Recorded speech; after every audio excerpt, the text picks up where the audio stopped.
Hey, Elizabeth. Hi. What are you listening to this week?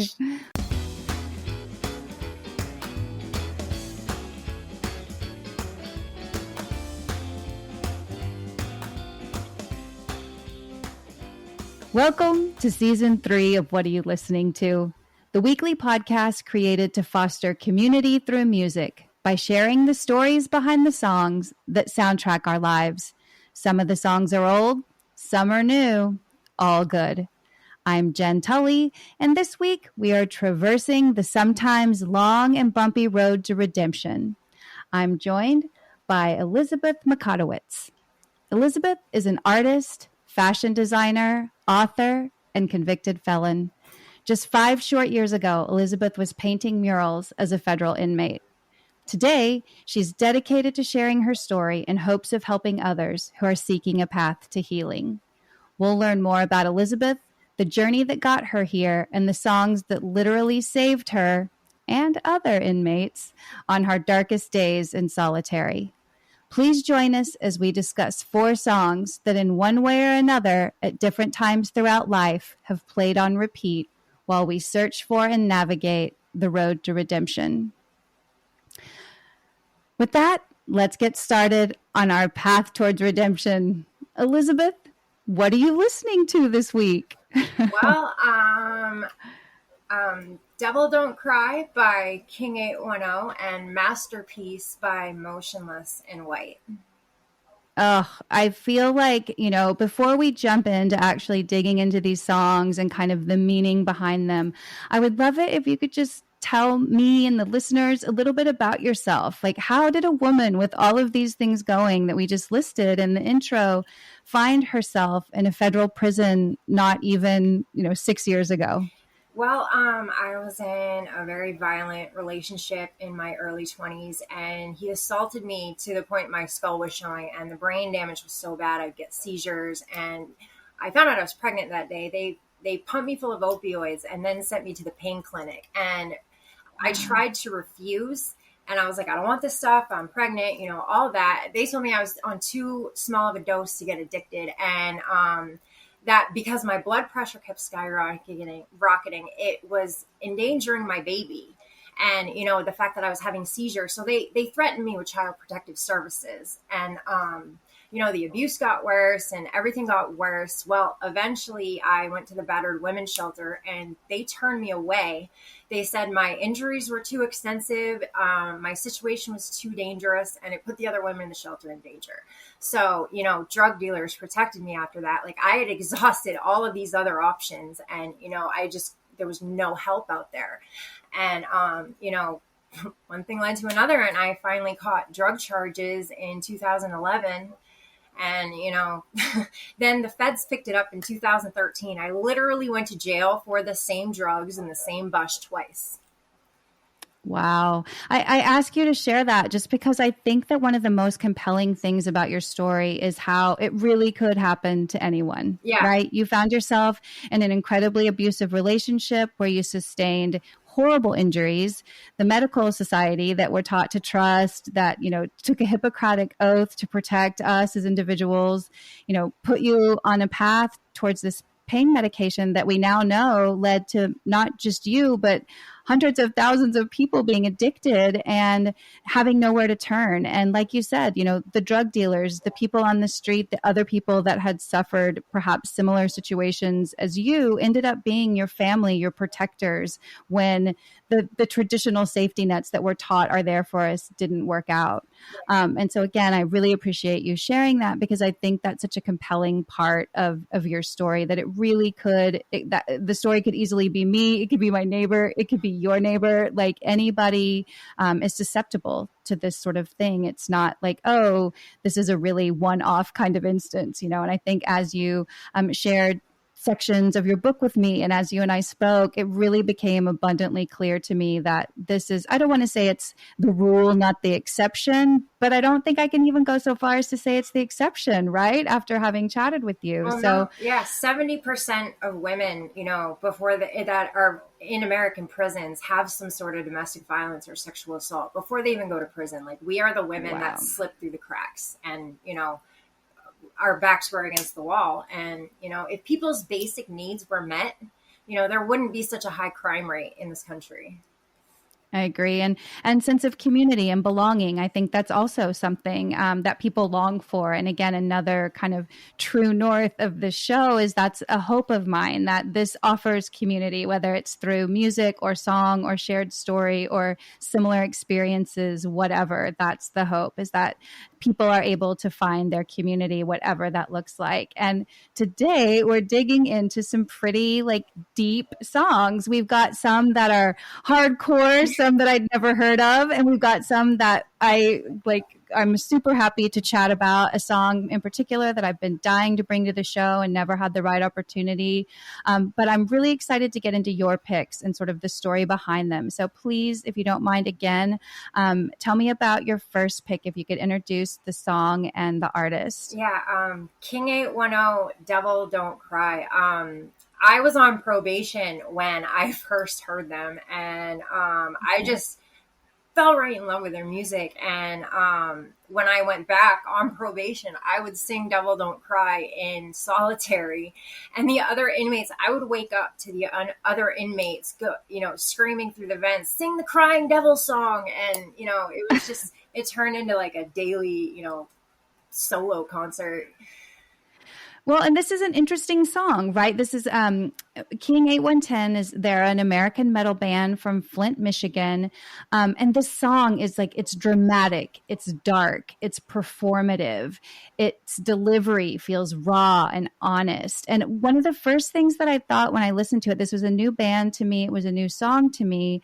But I had to ask, it just begged the question, how could you listen to such dark music when you were already in such a dark place? Tell me how that worked for you, or how this song brought you and the other inmates solace. I think, just the lyrics are, comforting, and music helps you process your emotions.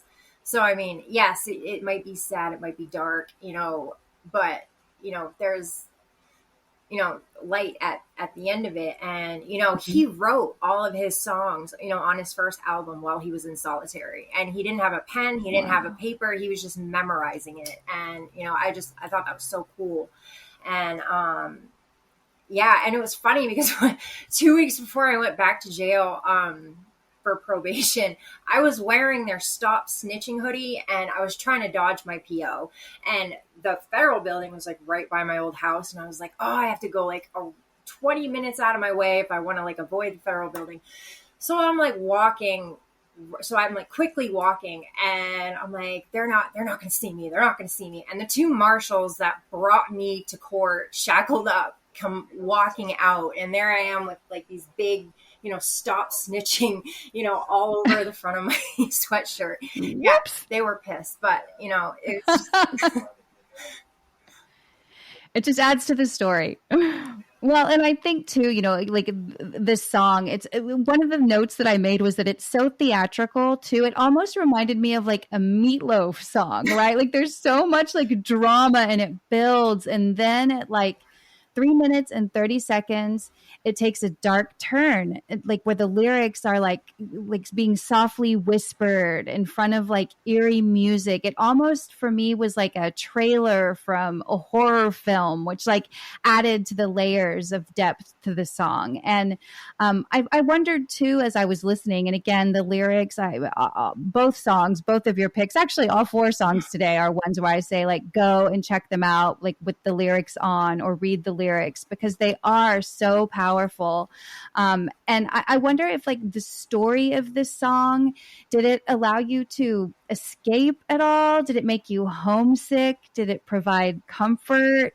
Once you got into it, and like you said, you knew it inside and out, to the point that you were singing it while in solitary and other inmates were asking you to sing it. Yeah. Why do you think it was this song that you kept coming back to? I don't know. I guess probably because I've been demonized, by society, and, I guess, we all have been, if you've been to prison, and, some of us deserve it. But mostly not to the extent that they treat us. And, it was just one of those powerful songs. that, kind of takes you out. And then he talks about, in another life we'll be king and queen, and there's just this dream of a different life, and a different happy ending. Yeah. Wow.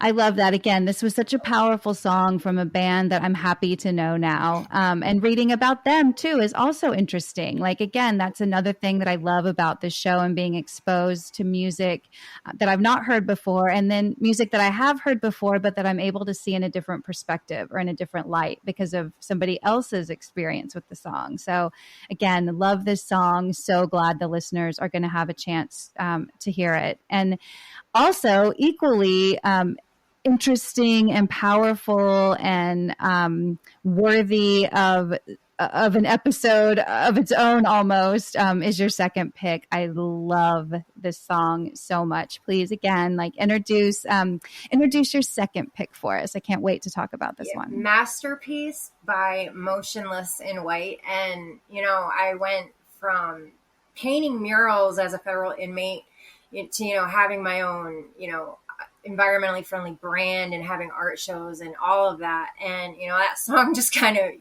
defined my life perfectly. And it's so funny because I didn't listen to them before I went to prison, really. And that I went to see Rob Zombie and Five Finger Death Punch, and there was a whole bunch of bands. It was a music fest in Bangor, and they opened. Butcher Babies was there too. They opened, and that was the last show that I saw before I went to prison. And then they came out with this masterpiece of a song, and it's just, It's such a good song. Lyrically, it's beautiful. It's thoughtful. There's a line in it. There are several lines in this that I love, but there's one in particular that I love. And I get every time I listen to this song, I was so excited for this lyric. I need to heal what I inflict, but I'll burn that bridge when I get to it. Yeah. I was like, ooh, yowzas. How many times have so many of us, and again, the theme for today's episode, as we mentioned in the beginning, is sort of redemption. And I know that's a big theme for you. And then that line from the song just came through, and I was like, wow. And because I feel like, at least for me, I'm often my own worst enemy when seeking redemption or trying to get, to the next level. So that line just really hit home for me. And I believe too, I was lucky enough to receive the first chapter of your memoir that's coming soon, that we will definitely shout out on all of our social whenever that's ready. I can't wait to read the rest of it. But I believe in the book preview that you sent me, you talk about wanting to share this song with your daughter before you went to prison, but you knew that it was way too risky to try and see. They didn't come out with that song until after I got out of prison, but once I found it, I sent it to her. And actually my sister sent it to me because, she's a metalhead too. And it reminded me of my kids, me trying to get my life back, and just all of that. Yeah. There's another line too that says, I confess these sins with a sharp and spiteful tongue. So how do I apologize and put the tears back in your eyes when every canvas that I paint is a masterpiece of my mistakes? I mean, whoo, if that one doesn't get you, then again, I think that you're not listening the right way, because that's so and again too, for it to be a metal song, right? And to have these lyrics that are so powerful. Oftentimes I think people write metal off, and especially heavy metal, death metal, speed metal, some of the harder versions, people write it off because they think oh, it's angry, it's not for me, it's too loud, it's whatever, when really I think that's who you turn to for some of these deep, insightful lyrics, right? The people that have the power to feel anger and express in a way that is so loud and bold and dark are going to be the ones that know how to sum up the opposite end of the spectrum as well, right? It stands to reason to me that you don't just know one intensity of emotion. If you are in touch with intense emotions, you know them all up and down the spectrum. Yeah. Right? Definitely. But like, and when you're listening to this song, like if you're worried that the song isn't going to be metal enough, just wait. And at like the 2-minute mark, you get like the full metal payoff, right? It involves like burning things just like you want when you want like a scream and break things song. That's what I call them. I'm like, I need a scream and break things song right now. So you get a little bit of that in this really like beautiful, beautiful song. Yeah, I have like really bad PTSD. So like men even talking loud will like put me on edge and like get me to jump, and I'll be ready to fight. And, you know, my friend's like, dude, you're so complicated. Like, you love going to metal shows. That all it is men screaming. And I'm like, yeah, I am complicated. There's a rich dichotomy. Right. What was that? Yeah, it keeps me calm. Like, it's the best therapy. Like, you know, for like a week after, like, I'm just still pumped up off the music. Like, it's better than, you know, any drug. It's done more for me than any therapy. And yeah. Same. I agree. And that's how I process as well, is through music. So I completely, completely understand. I imagine that a song like this is great because you get to feel all of the emotions in one song, right? Like culpability, wanting to be better, anger over an unfair system, acceptance, regret, peace, loneliness, isolation. Like it's literally all in this one song. And I'm curious, like when you're in a situation, you know, prison is obviously meant to be reflective. It's meant to, you know, rehabilitate people, make them functioning members of society, which, as you and I have spoken about when we're not recording, not doing a great job at that in a lot of people's minds that have actually been through the system. But when you're in that situation, how much time do you spend like taking ownership over what you did versus just being really angry about a super broken system? Well, the system's not broken. It's doing exactly what it was designed to do. They've bypassed slavery laws with mass incarceration. For example, a hospital saves $350,000 a year contracting their linen to be washed by inmates. This is about a free workforce. We have more prisons than we do colleges. And, you know, we make up 25% of the global incarceration population. That's because it's profitable. They are profiting off of American suffering. And, you know, it's very abusive in there. I mean, my first week at Somerset County, I witnessed an entire pod of women get stripped out because they signed up for a razor. And a male sergeant wanted a list of who shaved their vaginas and who didn't. You know, those that did were punished. And this was just for the women. Like, you know, it's a lot of sexual assault by the guards. It's a lot of violence. It's, you know, we went without water for 3 days during the hottest days of the year. You know, there's no climate control. Like in Texas, 60 inmates have roasted to death since June. Like, this is what's happening. And so, you know, it's hard to feel bad about what you did when you're being abused. You know, your punishment is to be detained, not to be, you know, sexually assaulted, not to be humiliated, not to be beaten, not to be any of that. You know, it's, and they claim it's rehabilitation. No, it's not. It's abuse. And, you know, you can't traumatize people and call it rehabilitation. You know? Yeah. Well, and it's achieving the opposite of what the system is supposed to achieve. And I think that, treating people less than human is never, ever going to build back a better person, right? It just doesn't make sense to me. And so I love the way that you say that the system's not broken. It's doing exactly what it was designed to do. And it needs to be completely rewritten. We need to completely rethink how we handle that. Yeah. And I hope that in my lifetime, and for sure in my daughter's lifetime, that we see that happen, because it really is. It's not serving anyone at this point. And it's certainly not rehabilitating those that it's supposed to be. Well, now for a moment of levity, as we transfer out of some kind of dark subject matter. This was a moment that I had to take because I loved this in your book for so many reasons. But as we transition to my picks, one of my songs on the road to redemption was a song called Renegade by Styx. So I love this song. I love Styx. There's not a whole lot you can say about Styx at this point that hasn't already been said. And, you know, we talk a lot about like certain songs serve as like a clapper board, for moments large and small that make up a life, and how songs hit differently based on where you are in life when you hear them. And this is kind of like a surreal, perfect example of that, right? Yeah, yeah.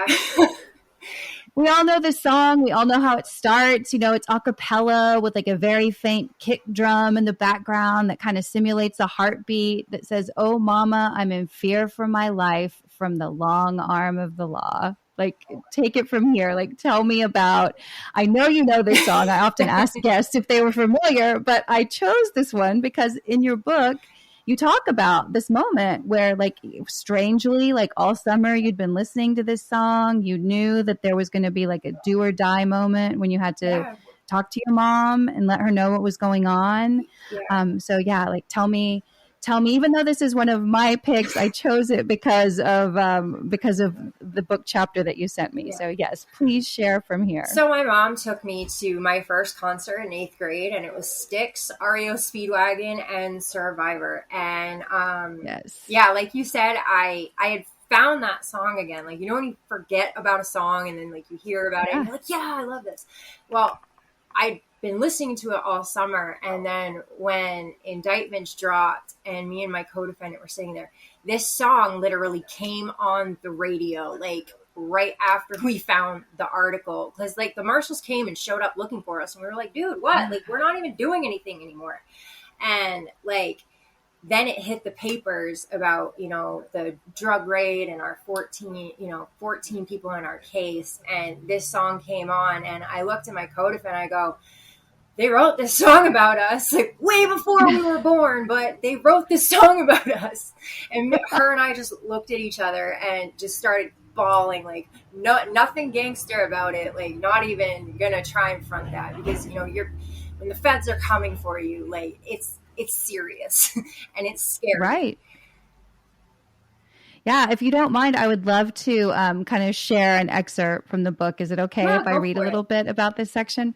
You said, after somewhat getting myself together, I decided it was time to grow a pair and deal with this new soundtrack that was my life and call my mother and tell her. I knew it would crush her. Then it dawned on me how she had taken me to my first concert, Styx, REO Speedwagon, and Survivor in 8th grade, right here at the Banger Auditorium.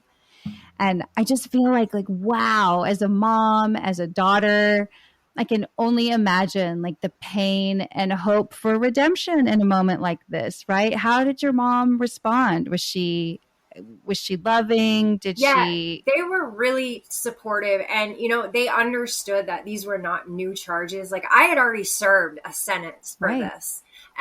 But the feds picked it up and said it was two different jurisdictions. And, I'm going, this is going to be way longer than the state bid, And so she was like, she's like, well, where are you? And I was like, I'm not going to tell you that, like, on the phone. And, it was, I was like trying to comfort her. I was like, it's going to be okay. Like, I'm going to be fine. Like, I don't want you to worry about me. Like, I got this. Oh.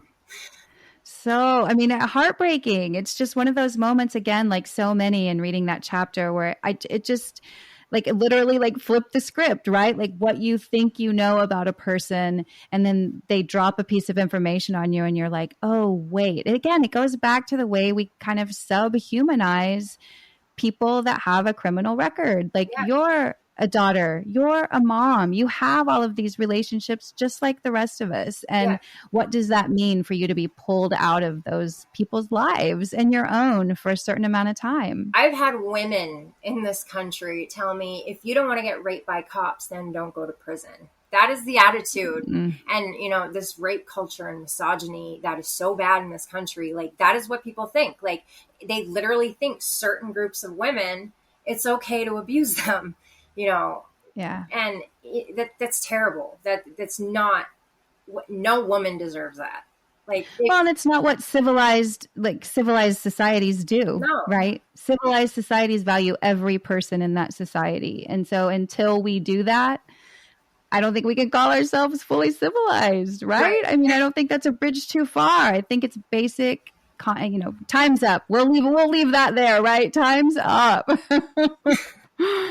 But I think that, your story too, for sure offered a new perspective on a song that I've been listening to for over 40 years now. Like, again, talk about turning me around and like stopping me in my tracks with a song that I know and love and have since I was a kid. Like, I'll never hear it the same now. I never will. And that's a good thing, right? It's a good thing because my eyes have been opened in addition to my ears. Like, I have a new story to go along with this.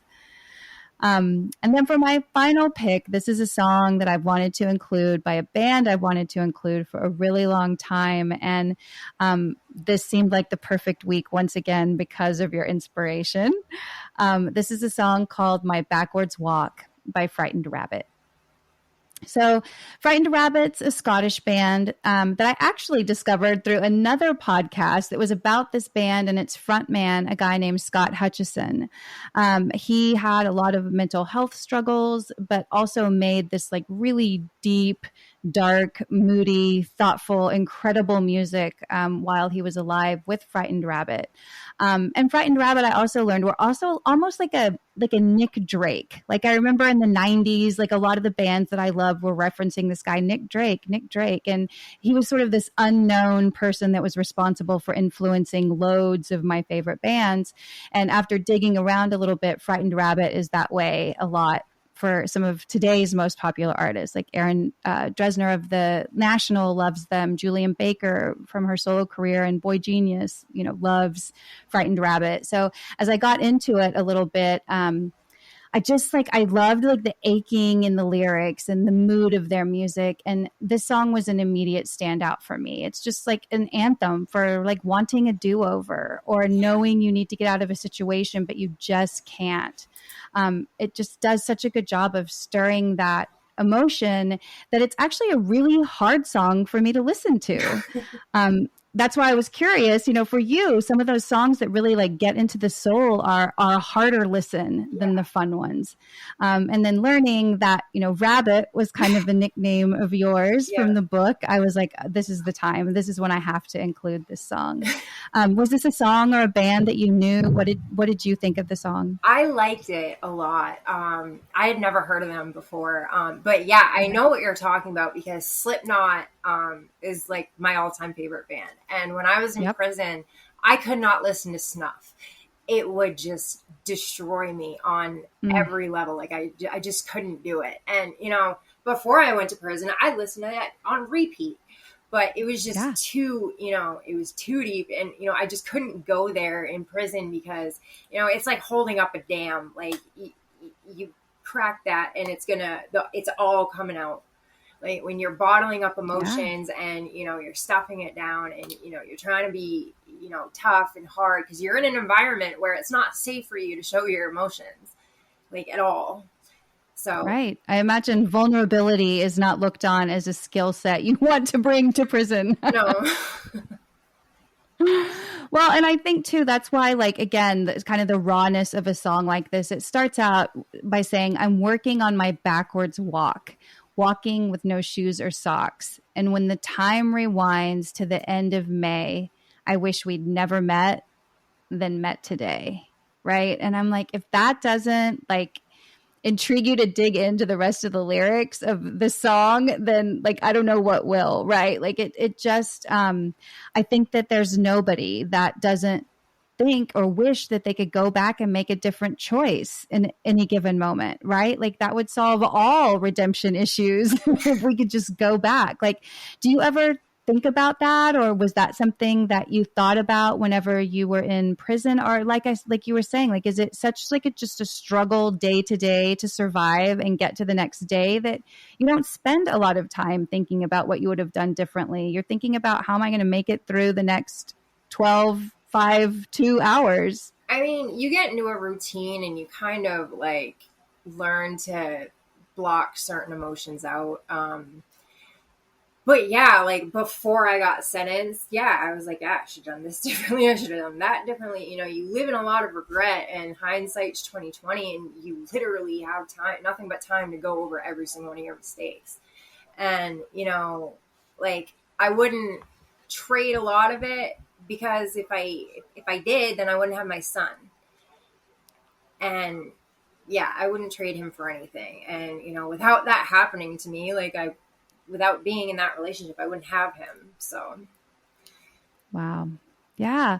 I think that I think that this song kind of is a nice cap to the conversation, because like all of the songs on this playlist, I think that it offers a look at redemption through various lenses, right? You're able, and various people's experience. I think you get really different perspectives, yet it all leads you to the same place of like wanting the second chance, or wanting things to be better, or wanting to do something over, or wanting to do what you know you need to do, like all of the things that lead to that lead us down a path of hopefully at some point, obtaining whatever redemption means for us, like getting it. Well, Elizabeth, thank you so much for sharing what you're listening to this week and for being so open and honest about your journey. It is truly eye-opening and inspiring, and I'm so grateful that you also brought some totally new music to the show. We did a metal episode, but it was mainly like older songs, right. And so I was happy to like get into some new stuff that I wasn't familiar with. And I have two younger brothers, one of which was a pretty big metalhead growing up, so I knew a lot of the bands that you referenced throughout the chapter that I read, but these two were new for me, so I was really excited to have them on the show.